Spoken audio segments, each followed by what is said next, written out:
Welcome to our Sabbath program this afternoon. We're so happy you're here. You know, today is January 14th. What a good day to start the new year. Start working on our mental health. And some of us, we think we know this, but we forget. As time goes on and the pressures of life and stresses come upon us, we get overwhelmed. So it's always good to remember these things. I would like to share with you the story of Kyle Mitchell. Kyle Mitchell is a young man who in middle school and high school spent an unhealthy amount of time strategizing. You might think strategizing is a good thing, but when it involves hours and hours of ways to get out, having to ask a question, give a presentation, speak up in class, or avoid most social interactions, it can be detrimental. In fact, it's a disorder known as social anxiety. While he struggled with social anxiety even before high school, he realized that he was more than socially shy and awkward. In grade school, as a matter of fact, in kindergarten, he felt different. Also in junior high, he had a hard time making friends, and any social event was overwhelming to him. Eventually, he says, my anxiety had a breaking point.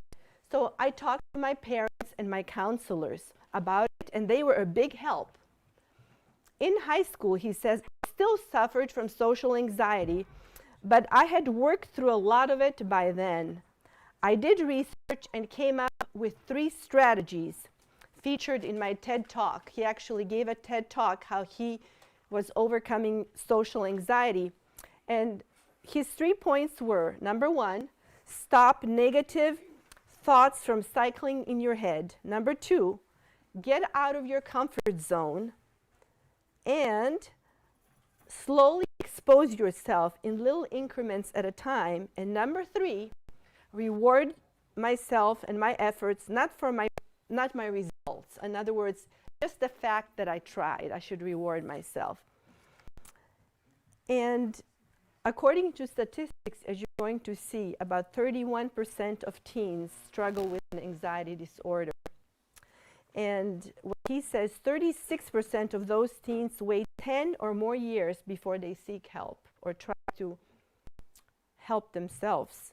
So how did Kyle overcome his social anxiety? He made himself a goal. He made himself a challenge.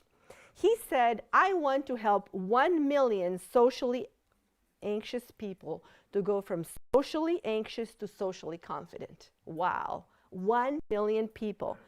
So he started one person at a time. And he would go and speak in high schools. He would speak to parents. He spoke on his TED Talk, on social media, podcasts. And right now, he's at 90,000 people that he has spoken about how they can overcome social anxiety. And I was very inspired by this story. You know why? Because it reminds me of a quote by one of our favorite writers who says, our weak points can become our greatest assets. And that's the challenge we all have. Just because we have anxiety or we have depression or we have other issues that are related to mental health, we don't have to stay that way. Even though we have broken brains, like this topic is for this year, we may have beautiful minds as we allow the great Creator to rework our minds and to make them beautiful. And that's what I would like to share with you partially this afternoon. We will not be able to cover everything. So what is anxiety? It is excessive worry and nervousness, usually about an imminent event or an uncertain future. There's the feeling of fear. The word fear is very strong in anxiety, fret or uneasiness.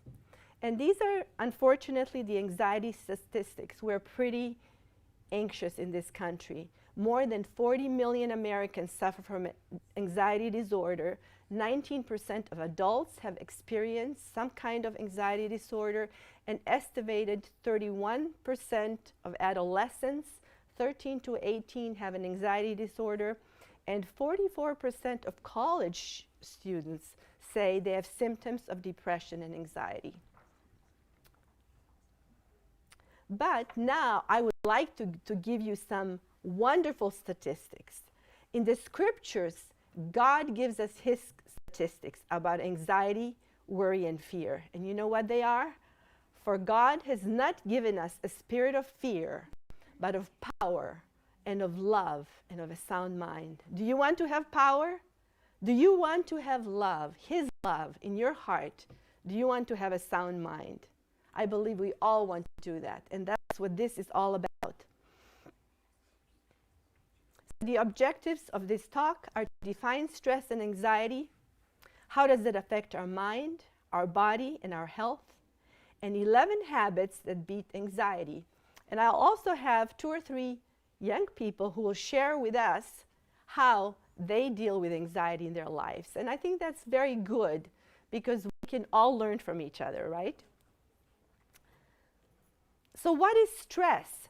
Stress is how our body responds upon demands made upon it, the general wear and tear of daily living. And a stressor is whatever causes that stress, the demands, the events, the situations, the problems that cause stress. Give me some stressors that people have. Many of them are listed on this slide. What are some things people get stressed about? Finances. What else? School. Work.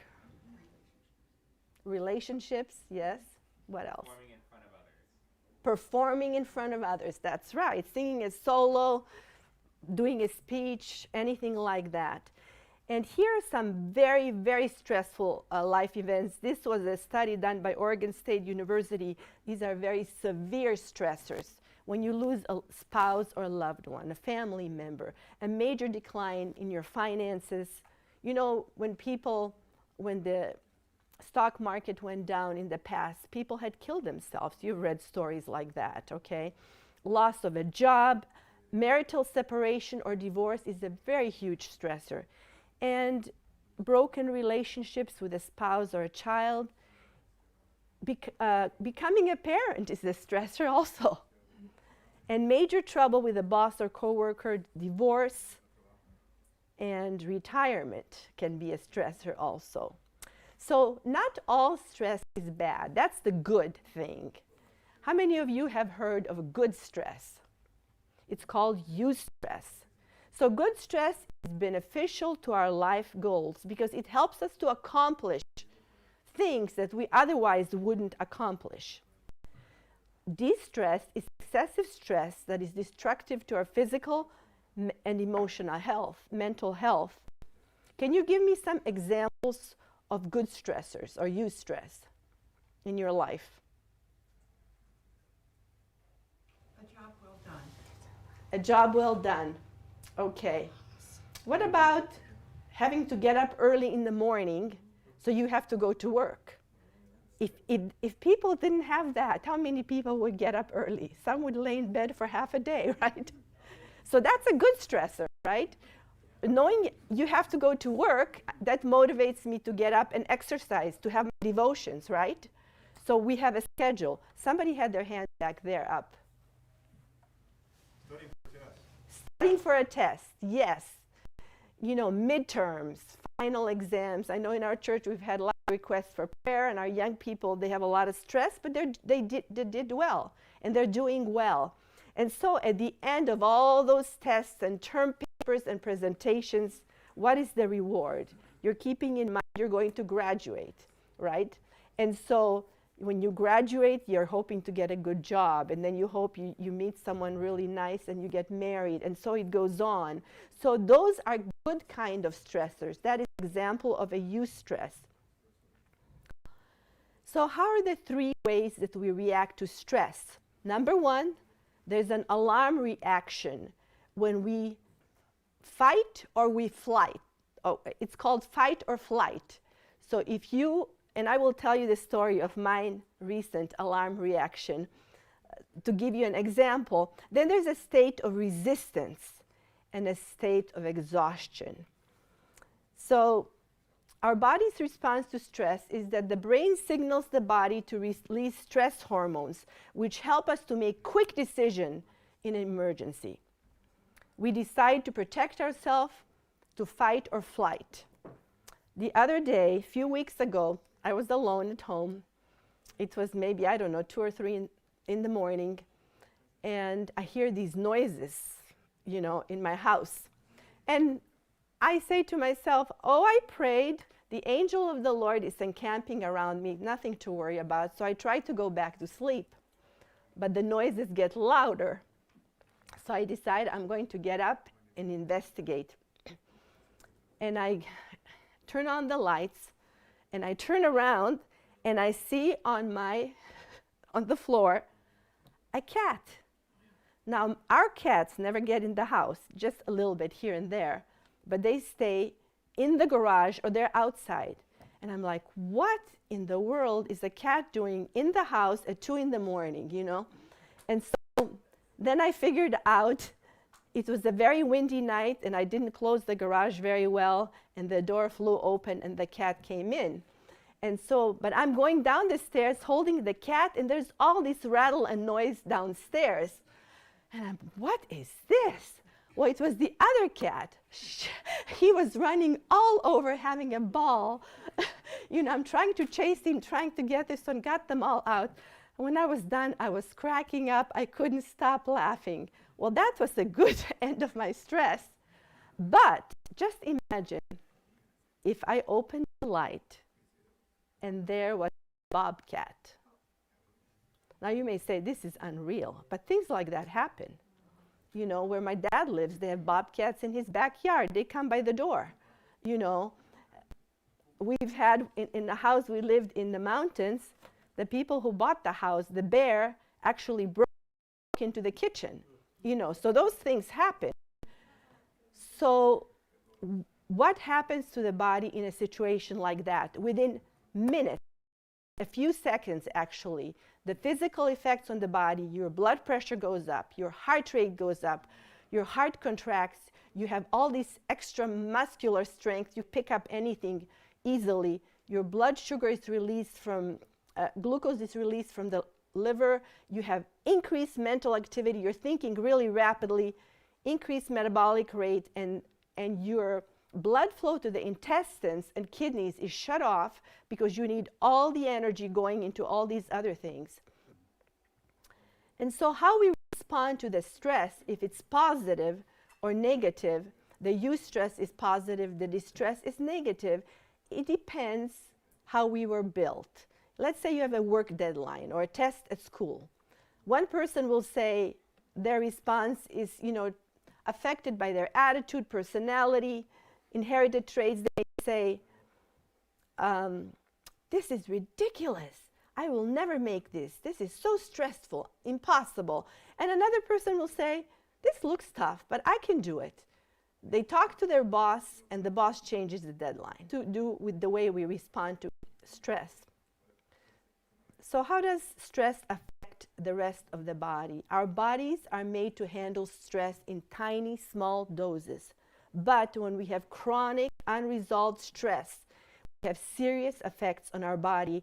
It can affect our mind and our physical body as well, and eventually it can cause disease. So we may start getting headaches if we have a lot of stress, backaches, trouble sleeping, fatigue, easily fatigued, anxiety, burnout. We can't produce so much at work. And we have apathy.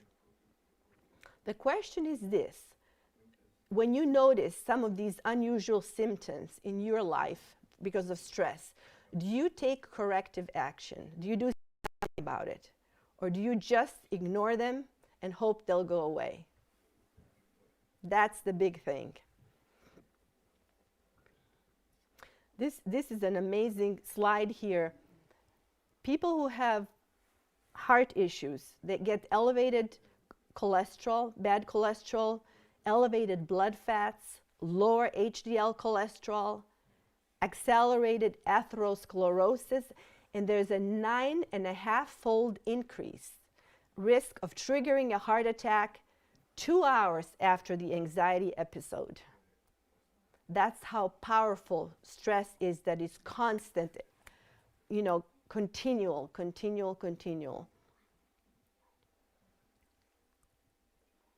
So, to recap, if stress lingers for a long time, it turns into what? Worry, anxiety, and fear.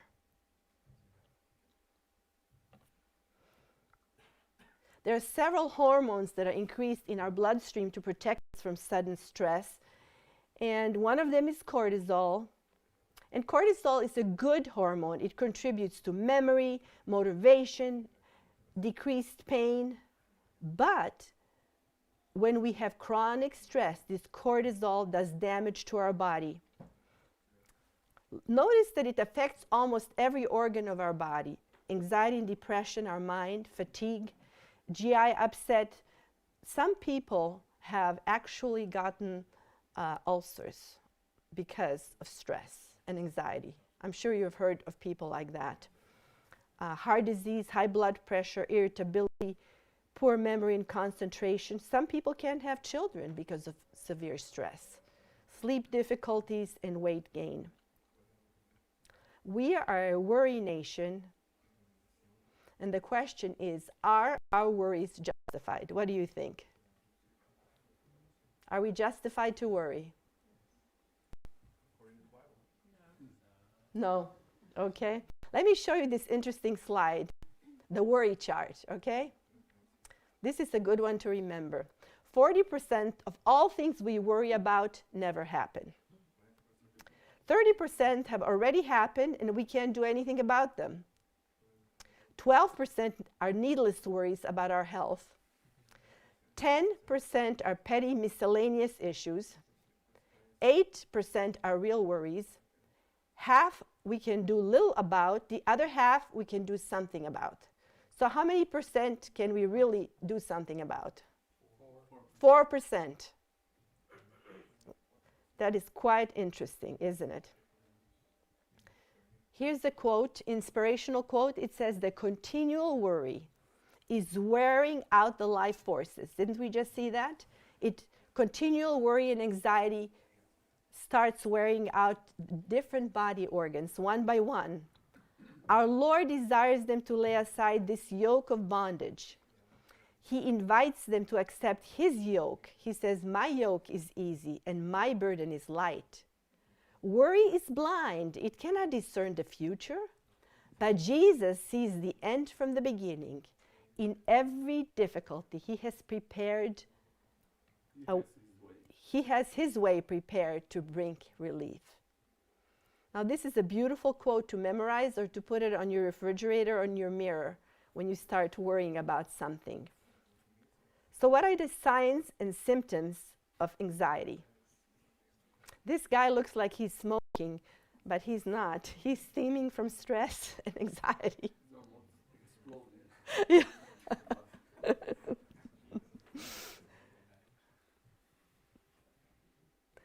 I just want to speak to you briefly about 5 anxiety disorders. The first one is called general anxiety disorder. This is excessive worry, tension over everyday events and decisions. A consistent feeling of anxiety and fear. You can't relax, you get easily irritated. Panic disorders. People who have had panic disorders, they say their heart is pounding, they're sweating, they feel like they can't breathe or think. They feel like they're having a heart attack. Many people end up in the ER thinking they're having a heart attack and they're having a panic attack. Fear and dread comes on suddenly without any notice. Post-traumatic stress disorder. This is a reaction after a terrifying event that keeps returning as frightening, intrusive memories. Episodes are triggered by everyday life events.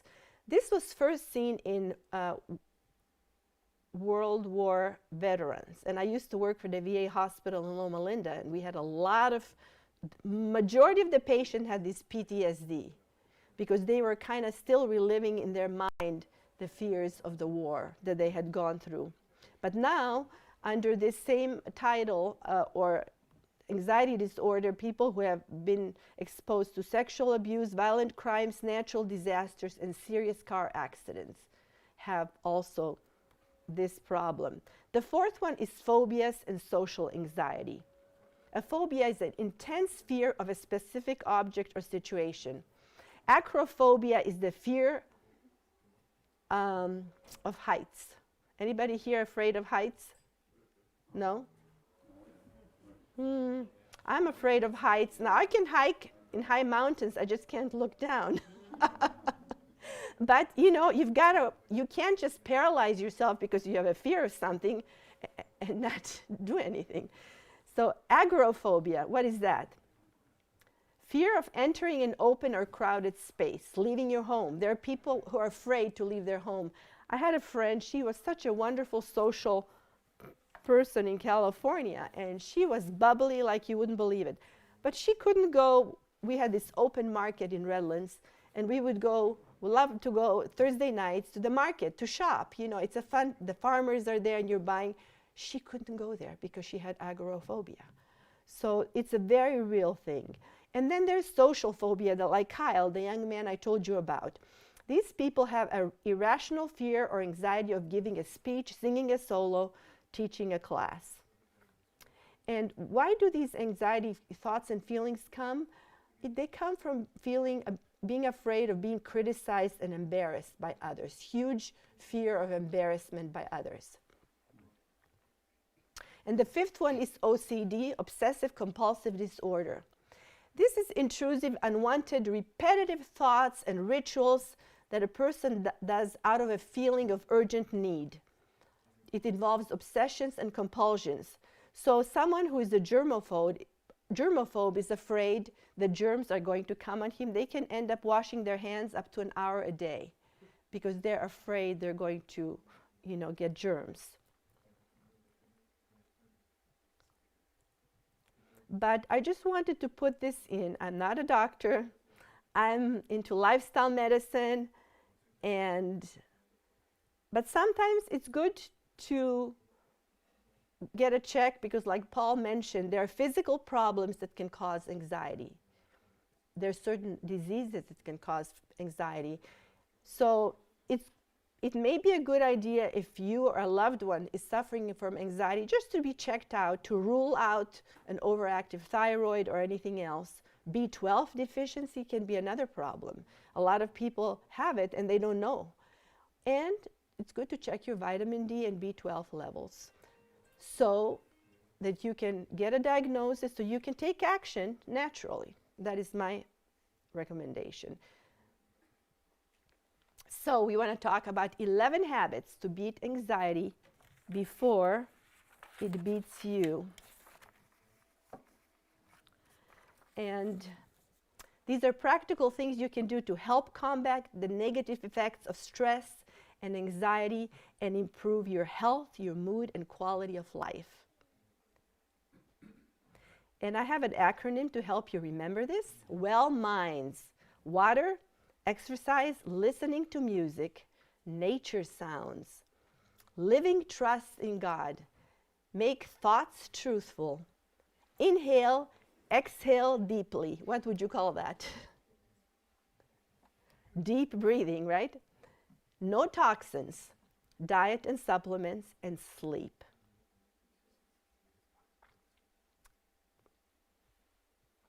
I will now speak to you about exercise, and then we will ask our first person, who will be Paloma, if she's here.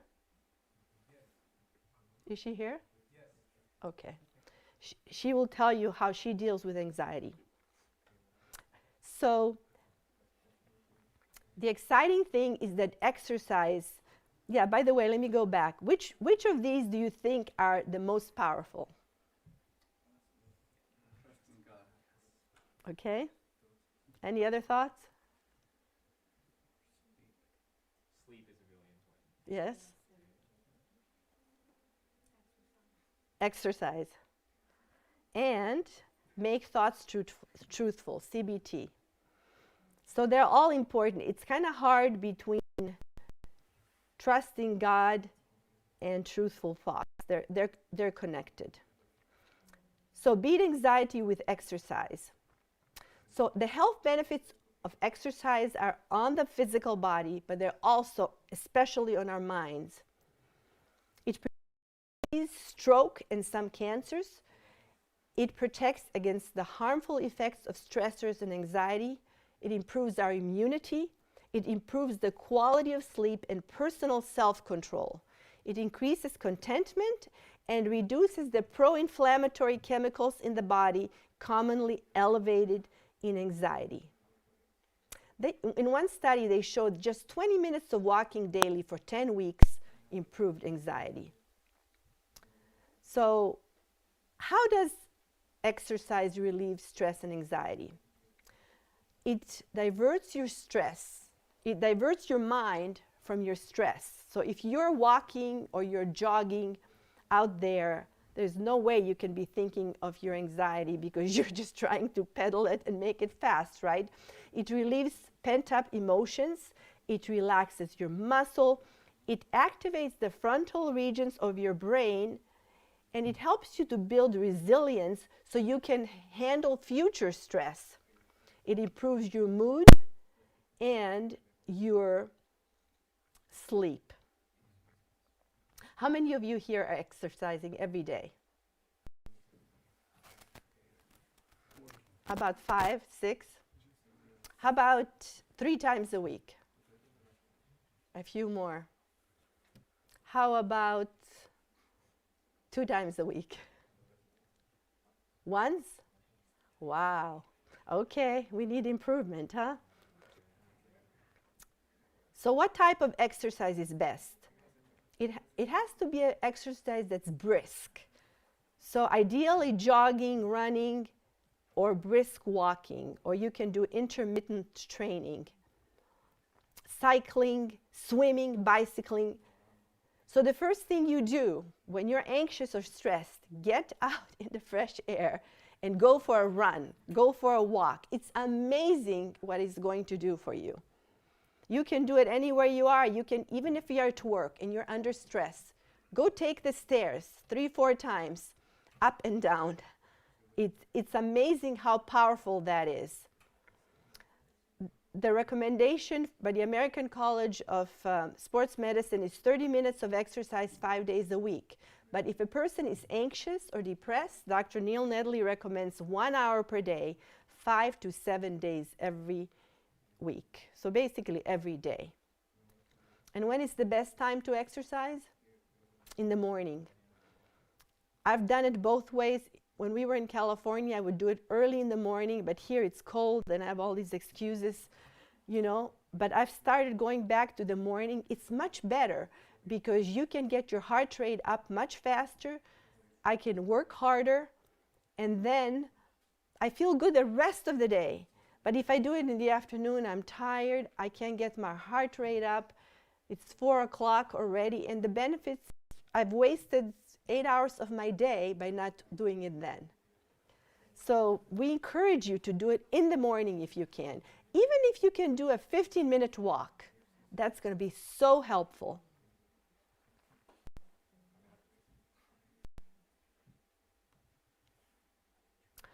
Now here's a mind-engaging exercise that is powerful because you can use your hands, you can make them dirty, and the fact you're making them dirty, you're helping your brain and your anxiety and your depression. And you know what it is? I know Sister Monica knows. It is gardening, yard work, chopping wood is more beneficial than a walk. Why? You focus your attention on a goal and you work and work until it's done. The other day I even went in the garden. It was freezing cold and we didn't pick up our things from the year before, and I'm getting these dead weeds, and it was wonderful. You know, we can do it, and it gives us a new outlook on the day, on the moment. And the interesting thing is that inhaling Microbacterium vaccae can increase our levels of serotonin and reduce anxiety. Did you know that gardening can increase our levels of serotonin and decrease anxiety? That's powerful, isn't it? And they said that even you can inhale the Microbacterium vaccae by taking a walk in the wild. That means not going on a hike, not on a path, but really in the wild, going through the forest, and by eating vegetables from your garden. So gardening is powerful. And by the way, we're having in March and April 2 gardening seminars by Sister Monica. So you can really get into it and build your mental health and your physical health and your muscles and all the other good things. How many of you chop wood for your fireplace? Good for you, Donald. Anyone else? Excellent. That was one fun thing my son did with my boys, and they just loved it. My husband did with my sons. They were chopping wood and chopping wood. It was such a great exercise. And then they continued for a while, and there's so many trees here, but they stopped. I think we have to be reminded this is a good thing to do. So how do you start exercising for all of those who didn't raise your hand or who are hardly exercise? Number one, choose an activity you enjoy. Okay, do something you love. Okay? I love to walk. I used to jog. When I was in Loma Linda getting my master's, it was very stressful. I had my son, he was 4, and I started jogging. Every day I'd come home, I'd jog 5 miles. I felt on top of the world. I made it through my master's program. And I continued jogging until I got older, and it was dangerous. I was reading about it. I thought, I don't want to break something, so I stopped. But we can still run, right? I mean, we can walk, and we can do intermittent walking where we speed up our walk and then slow down and speed up. Exercise with a friend. How many of you like to exercise with someone? Sure. Wherever I lived, and we've moved a lot, maybe 6, 7 times, I've made friends and had walking partners. That's the funnest part of walking. You exercise with a friend. We had a dog. I'd walk with the dog, and the dog would wait every morning by the door, knocking on the door, waiting for me to get up and get moving. So that's another way. Exercise in the morning if possible. Take the stairs. Take walking breaks. When I go to work at the clinic, I take a good 15-minute walk. I go from one end of the building to the other, up the stairs, down the stairs. And those guards that work there, they just look at me. I don't know what they think of me, but it's okay. You know, you can find a place to walk wherever you are. And so in other words, you don't have to have 30 minutes or an hour all at once. You could do 20 minutes in the morning, at noon, another 20 minutes, another 20 minutes in the afternoon. You can break it up if that makes it easier for you. So walking is a good medicine. When the weather will permit, all who can possibly do so ought to walk in the open air every day, summer and winter. A walk even in the winter would be more beneficial to the health than all the medicine the doctor may prescribe. How many of you think you want to take exercise up this year as one of your health goals? Raise your hands. Good. Praise the Lord. Okay, now we have, we will ask Paloma. She's going to share with us how she deals with anxiety.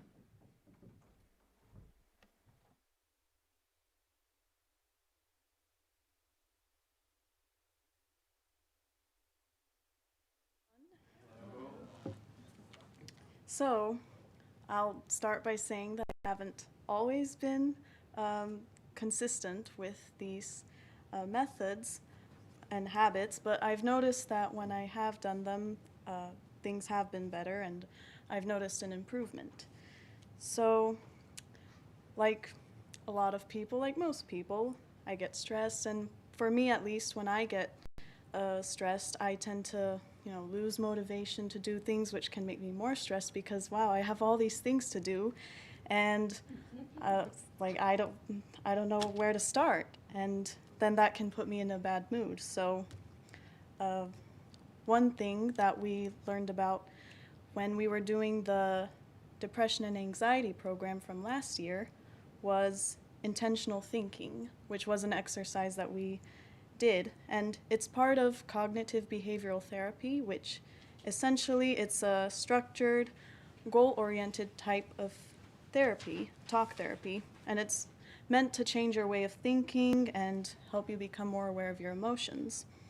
So what this exercise was the goal was for 2 weeks at least, you were supposed to avoid saying anything negative.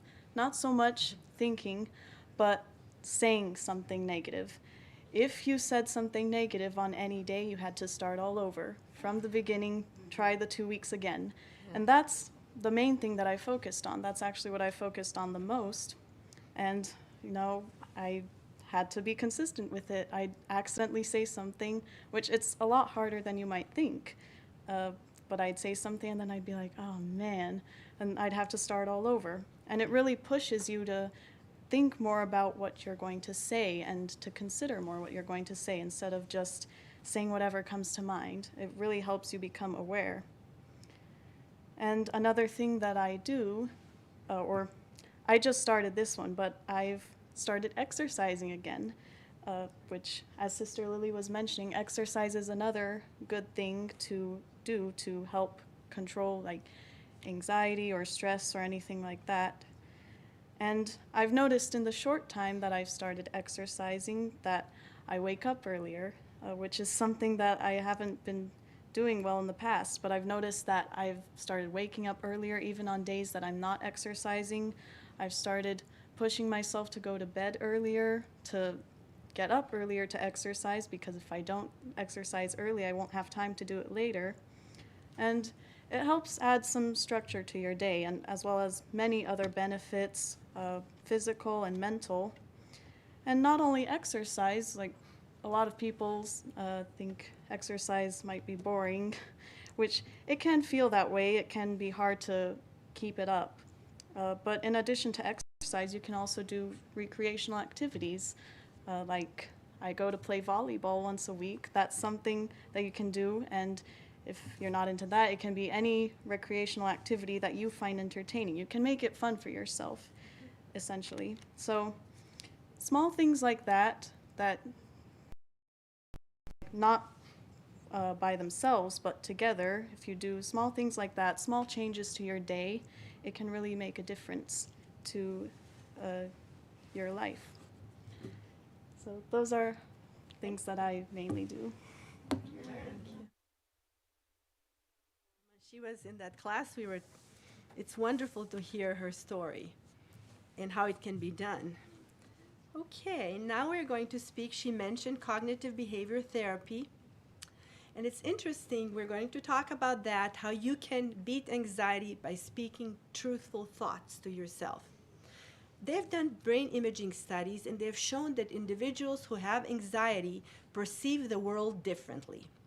Why is that important? If you look at this person's brain, we have thoughts, right? And thoughts plus feelings combined make our character or our behavior. So something here, it says if the thoughts are wrong, the feelings will be wrong. And the thoughts and the feelings combined make up the moral character. So how does thinking change our brain chemistry? Did you realize that every time you have a thought, your brain releases chemicals? An electrical transmission goes across your brain and you become aware of what you're thinking. We have positive thoughts, we have negative thoughts. Look at this guy. We don't want to be like that. But when we have negative thoughts, every time we think an anxious, angry thought, sad thought, our brain releases negative chemicals, adrenaline, cortisol, and norepinephrine. And these activate our limbic system, which is our lower brain, and make our mind and body feel bad. Our muscles tense up, our heart beats faster, our hands start to sweat, and we react in ways that are very negative to our health. But if we think positive thoughts, then the happiness hormones come on, serotonin, dopamine, oxytocin. Every helpful, hopeful, happy, kind thought, our brain releases these happy chemicals that make us feel good. Think of the last time you had a good thought. Think for a moment. When was that? What was the occasion? Maybe helping someone? Maybe cuddling a baby. Could you have bad thoughts cuddling a little baby? I know we have a new baby in our church here. What about going on a nice picnic with your family? How did you feel physically? Your muscles were relaxed, your heartbeat was slow, everything was calm in your body. So we want to replace those unhealthy negative thoughts with positive thoughts. Cognitive distortions or crooked or deformed thoughts alter our perceptions.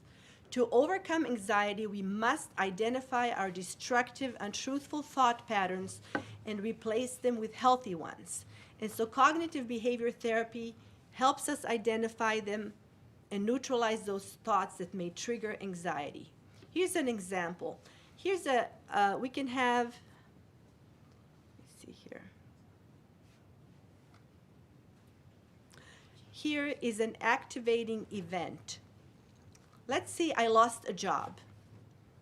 What do I think about that problem? I lost a job. What do I believe about it? Is it an irrational thought? If I say I lost a job, no one will hire me again. Is that true? No, that's not true. That's an irrational thought, right? So because I lost a job, no one will hire me, I'm depressed. Okay, so notice how our irrational thought make us feel depressed. How about if I say, I lost my job, no problem, I'll find a better one. And the consequences, I'm okay, I'll make it. So let's look at some of these irrational thinking patterns. Number one is all or nothing thinking. All or nothing thinkers simplify the world by putting everything into extremes. It's either magnificent or awful. It's black or it's white. It's red or blue. No lilacs, no pinks. For example, this person, all or nothing thinker, I didn't make my usual A. This B makes me feel like I failed. Is that true? No. I didn't make an A, but a B is still a very good grade, right? What about, I'm too out of shape to start walking 30 minutes a day. How would you replace that with a truthful thought? Too out of shape to walk 30 minutes a day, but at least I can walk 30 seconds a day. Okay, not 30 seconds. I was hoping you would say 10 minutes a day.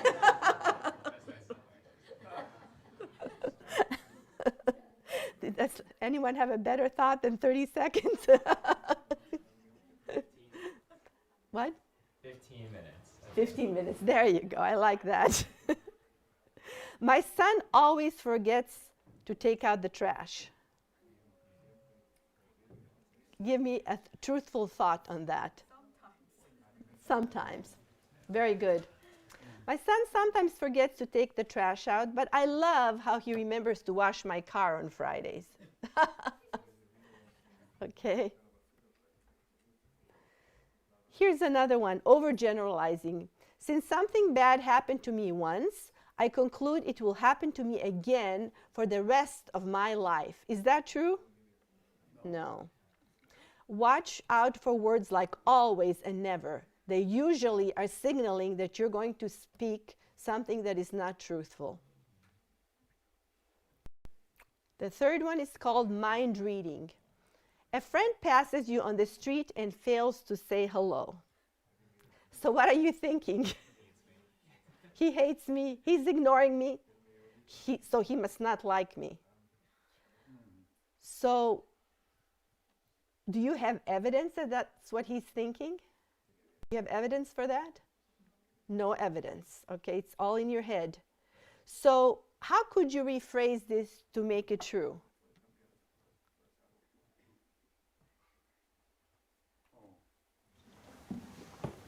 He must not have noticed. Didn't see me. Yeah, he probably didn't notice me. Yeah. I'll catch him another time. Okay. So these are only 3 of them. Yes, go ahead. Now, before you go further, always and never, we can apply to. He is always with me, God, Jesus. He's what? Always with me, beside me. Yes. And never we will, He will forsake me. yeah, Yes. never we will be sick anymore. That's in right. heaven. So you can, that's a good thought. We can apply that to God, but not in general to people and humans. Jean was a hardworking lady who struggled with anxiety and depression for many years. One day her boss approached her quite seriously and he said, "I want to see you in my office tomorrow." No smile, not his usual upbeat self. Suddenly, Jean found herself spiraling down into severe anxious depression. She prayed, "There must be a problem with me. Was the staff unhappy with my performance? The rug will be pulled from under my feet." For 1 week she boiled. She was depressed. She was anxious. Then she realized she was mind reading. She really didn't know what her boss wanted. Finally, when he spoke to her a week later, he said, "I want to tie up loose ends before going on a 6-week business trip." Do you see how we get ourselves in trouble? You know, for a week she was steaming, depressed, anxious. It was none of that. Okay, so now, yeah, so the Bible says, "For as he thinks in his heart, so is he." So we need to change those thoughts and feelings. At this time, we would like to ask another person to share with us. Carlos, would you like to share?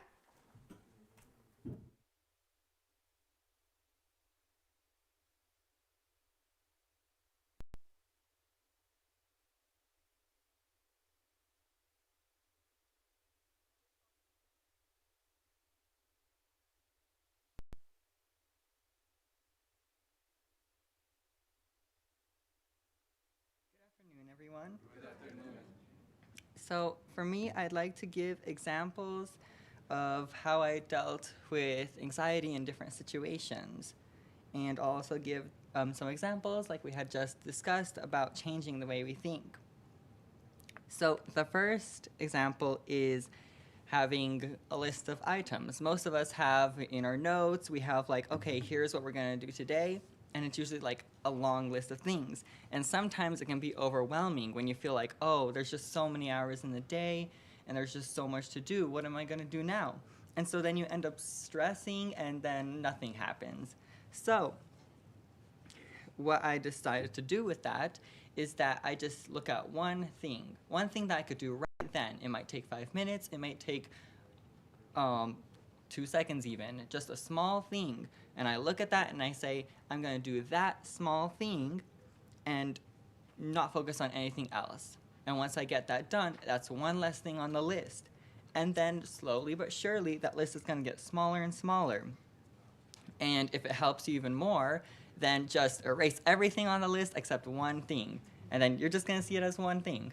And be like, okay, that's it. That's all I have to do, this one thing. And once that one thing is gone, then you're gonna feel a lot better about yourself, and you're going to be motivated to continue doing the list. And now the second one, the second example is when it comes to just being in public. You know, sometimes when you're going to the airport and you're like, oh no, we're gonna miss the flight, and then you're like, oh, everyone's gonna be looking at me that I am messing up, and that the TSA is gonna be like, oh, you know, you have something in your pocket, and slowing everyone down, and it's just so stressful that everyone is going to be mad because of you. But if you really think about it, everyone is there to do the same thing. Everyone's messing up, everyone is confused. So if you realize that, you know, a lot of the time everyone is so busy thinking about what's happening to them, they won't be busy looking at you. And so then there's a little less stress when you focus on that aspect rather than focusing on what you're doing. Focus on the fact that no one's going to be looking at what you're doing, because they'll be doing the same. And the third one, it's speaking in front like I am now. You know, I am nervous and I am a little worried. But for me, what helps me the most when it comes to speaking in front is a simple small prayer to Jesus, because he's the only one that really control that part, because it's really all inside. And also taking deep breaths is also helpful, because if you can't breathe, you can't speak. So when you take slow breaths, then you're able to speak. And now I will give some examples of changing the way that you think. And my first one is, my sister is busy and doesn't want to spend time with me anymore. Now, that would obviously be like, oh, this is so sad, you know? But you can rather change that idea and say, my sister is busy and can't spend time for me. Maybe if I help her out, she will have time for me. So then you kind of understand that maybe it's not her fault that she can't hang out with you. She doesn't want to. It's not that she doesn't want to hang out, it's that she can't. And now, you know, while Sister Lily was saying her thing, I was like, oh man, she's saying the points that I'm saying. So then I just decided, well, maybe it's important for someone to hear it again if they didn't hear it the first time. So that's another example. But the second example was, my friend didn't say hi this morning. I don't think they like me anymore. From now on, I will no longer say hi. But you can change that thinking to say, my friend didn't say hi this morning. I hope they are all right. I should go check up on them. Maybe it's a misunderstanding. And so it gives you a different point of view. And when you have another point of view, you kind of understand that maybe it's not as serious as your mind says it is. And so, yeah, that is a couple examples and things that I use to practice, controlling my body and my emotions and the anxiety I have. Thank you. Wow, these young people are amazing, aren't they? So if some of you are interested in the depression anxiety program, we will have it hopefully beginning of next year. It has helped a lot of us, and it's good to repeat it too. Okay, deep breathing. No? Okay. So deep breathing, deep diaphragmatic breathing is very, very important. How many of you breathe deeply? Like a baby. You know, if you watch a baby laying down sleeping, you could see the belly going up and down. That's how the way we should be breathing. So it relaxes the body, it helps us deal with stressful situations, reduces anxiety, it oxygenates our brain for clear thinking, improves our mood, and helps us to sleep well. And in the books of health by Ellen White, there are many, many quotes how important deep breathing is, and especially having an open window at night even if it's cold, to get fresh oxygen so you can sleep well. So this is one of the exercises.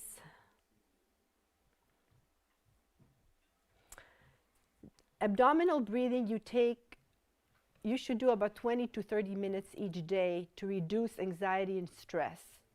It increases the supply of oxygen to your brain, it stimulates the parasympathetic nervous system and promotes a state of calmness. So one of the exercises you can do is go outside into the fresh air and take 10 to 20 slow deep breaths with your abdomen after each meal and before going to bed. This will also help with digestion, so you'll digest your food better.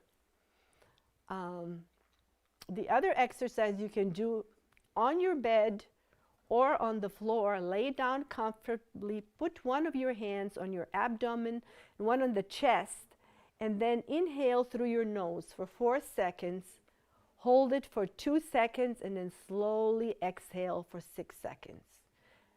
This sounds so easy, but it's very, very powerful if you're in the middle of an anxiety attack or you feel stressed. And it's just good for overall health.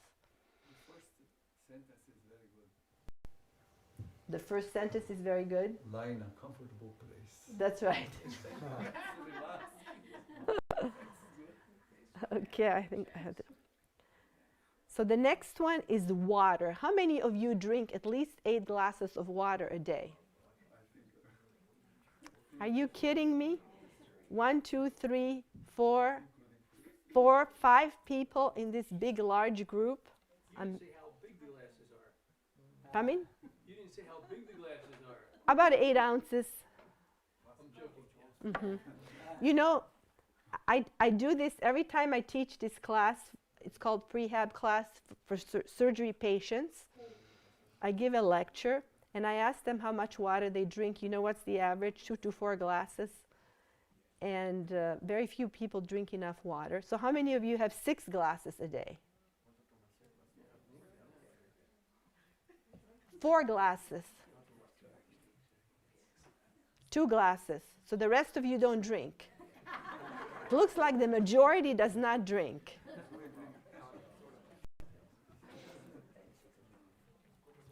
So what are the effects of dehydration? It increases stress in the body. It increases anxiety and depression. Did you know that? Not drinking enough water can increase your incidence of anxiety and depression. They did a study in 2018 on 3,000 plus adults, and those who drank more water had a lower risk of anxiety and depression versus those who drank less. Even mild dehydration, 1.5% loss of water in volume lowers your mood, energy, and ability to think clearly. Can you believe that? Just a 1.5% loss of water decreases energy, mood, and ability to think clearly. So what are the signs that we're dehydrated? Increased hunger, dry, itchy skin, headache, fatigue, cramped muscles, bad breath, rapid heartbeat, high blood pressure, and cloudy thinking. How much should you drink? Men, this is according to the National Academy of Sciences, men should drink about 15.5 cups of fluids per day, and women 11.5. Now this includes water, beverages, and 20% from food. Like, you know, fruits and vegetables have a lot of water, right? So another way you can figure it out, take your weight, divide it by 2, and this will give you how many cups or how many ounces. So if a person weighs 200, yeah, I wrote it the wrong way, but 200 divided by 2, 200 pounds by 2 is 100 ounces a day. That's about 12.5 cups. So the taller you are, the bigger you are, the more water you need. So this is a small thing, but it's very important. Another thing you can do, you can take a neutral tub bath. Did anyone ever take a neutral tub bath? Lukewarm, yeah. It's about 94 to 97 degrees. And you just lay in the tub from anywhere from 15 minutes to 4 hours. That's a very good way to totally relax your body. Very, very calming. Okay, now we will ask Carol to share. We're almost done here. Carol will share. We have trust in God, and then we will be complete.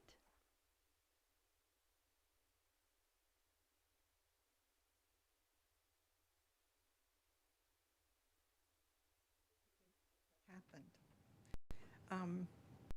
2 weeks ago, I had to check on a matter of looking at a property and to see whether or not anything had happened differently on the property. It was a very scary thought, and I previously had someone to meet me there for safety reasons. But that person wasn't available, and it was time for me to take action. So I determined that I was going anyway without any safety measures. So I hopped into the car and started driving. On the way, I said to myself, is this a wise thing to do? I answered myself in saying, no, it is not wise, but I'm going to do it anyway. But I am scared and fearful of people down there and what they may think of me and what they may do. One note, I had just heard a few days ago that when we think about what other people are thinking of us, then we feel a lack of love. So I said to myself, you have to change your thoughts into something else other than fear and love yourself. So I said, where will I feel safe? Soon I developed a safe place for Carol to be. I always loved the beach, so I put myself on the sand, 50 feet from the ocean, 50 feet from the sand dunes with the sea oats. I was just standing there with regular clothes on,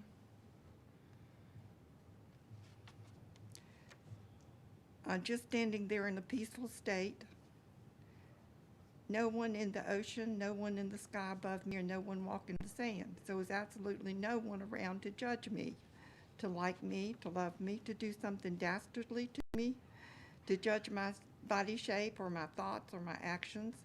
I felt supreme peace. Then I said, okay, I took care of putting myself in a happy, safe place. Now that is all well and good. But now I need to move on. So I said Jesus is there to protect me when we do his will. So I prayed Jesus' power to be with me and protect me from all evil things, all evil forces. Then I felt safe in Jesus' arms.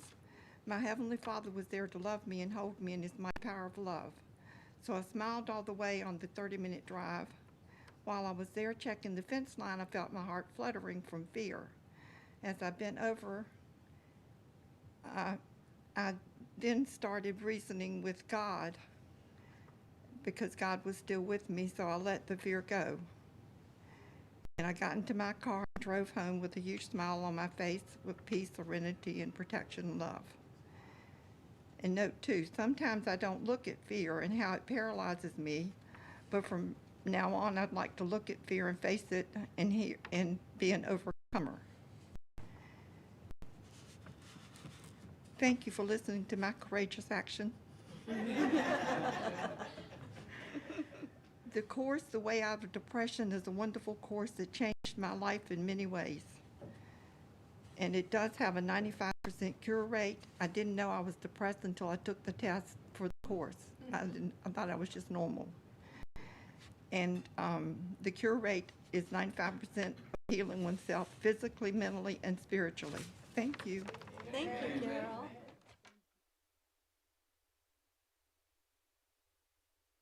Trust in God. Gotta tell you an amazing story. A businessman was late for his flight. He reached the boarding gate just before it closed. He was sweating out of breath, checked through the scanner, arrived at his seat, and he greeted his companions, a middle-aged woman sitting next at the window and the little girl in the aisle seat. After the flight took off, he began conversation with the little girl. She was the age of his little girl, about 8 years of age. He found it strange that she was traveling alone, but he kept his thoughts to himself. About an hour into the flight, the plane suddenly began experiencing extreme turbulence. The pilot came over the PA system and told everyone to fasten their seatbelts and remain calm as they encountered rough weather. Several times over the next hour, the plane made drastic dips and turns, shaking while some people began crying and others were praying intently. The man was sweating and clenching his seat tightly. "Oh my God," he said, with each increasingly violent strike. Meanwhile, the little girl was sitting quietly beside him in her seat. Her coloring book and crayons were put away neatly in the seat pocket in front of her, and her hands were calmly resting on her legs. Incredibly, she didn't seem worried at all. Then just as suddenly as it had begun, the turbulence ended. The pilot came on a few minutes later to apologize for the bumpy ride and announce that they would be landing soon. As the plane began to descend, the man said to the little girl, "You're just a little girl, but I have never met a braver person in all my life. Tell me, dear, how is it that you remained so calm while all of us adults were so afraid?" Looking him straight in the eyes, she said, "My father is the pilot, and he is taking me home." Let's face it, we all have storms in our lives, physical, mental, financial, family storms, but our pilot is in control of our lives. The Bible says, "Casting all your cares on him, for he cares for you." There are over 3,000 promises in the Bible. Promises of hope, promises of courage, promises of God's faithfulness. Here's another one. "Let not your heart be troubled. You believe in God, believe also in me. And you know the rest. In my Father's house are many mansions. And if it were not so, I would have told you. I go to prepare a place for you. And if I go and prepare a place for you, I will come again and receive you unto myself, that where I am, you may be also. Therefore, this is another of my beautiful quotes. We don't have time to go into it. Jesus says, don't worry about your life. Don't worry. I take care of the birds. I take care of the lilies. I give them food. I feed them. Aren't you more valuable than they? Which of you can, by worrying, add 1 inch to your stature? And our beginning verse said, for God has not given us a spirit of fear, but of love and of a sound mind. Now we will ask Hannah to come and tell us the last item, which kind of sums up the theme of this verse. I'm going to recite a poem. It is called Overheard in an Orchard. Said the robin to the sparrow, I should really know why these anxious human beings rush about and worry so. Said the sparrow to the robin, friend, I think that it must be that they have no heavenly Father, such as cares for you and me, by Elizabeth Cheney. Amen. So may God bless you. And in conclusion, we discussed 4 or 5 important steps that we're going to take. Number 1, exercise. Number 2 is what? Drink water. Number 3, think truthful thoughts. Number 4, trust in God. And we couldn't finish the whole program, but we have set February 18th, a Sabbath, to do the rest. I'm sorry, some of you, we had not enough time for you to share, but we'll have other young people and people share how they overcame anxiety. And I wish you good success in practicing and doing these things for your mental health this year.